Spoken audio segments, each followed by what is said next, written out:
opinion of all the statesmen that I know today of the idea of the welfare state. And he's inspired by the state of Medina, which was the first welfare state. But in the very next breath, he always mentions Scandinavian countries who are actually practicing the welfare state model.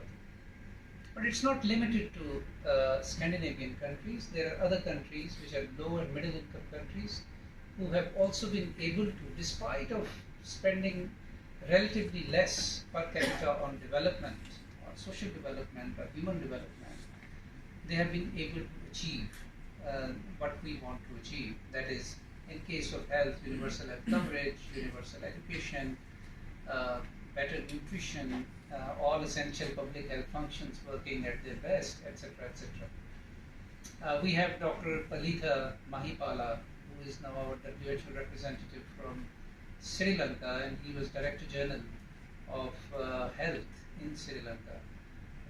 And Sri Lanka stands out as one of the countries which has been able to, by spending very less comparatively at the same level of income of countries, have achieved universal health coverage. We are very lucky to have him.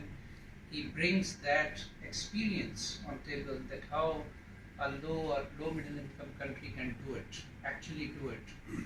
So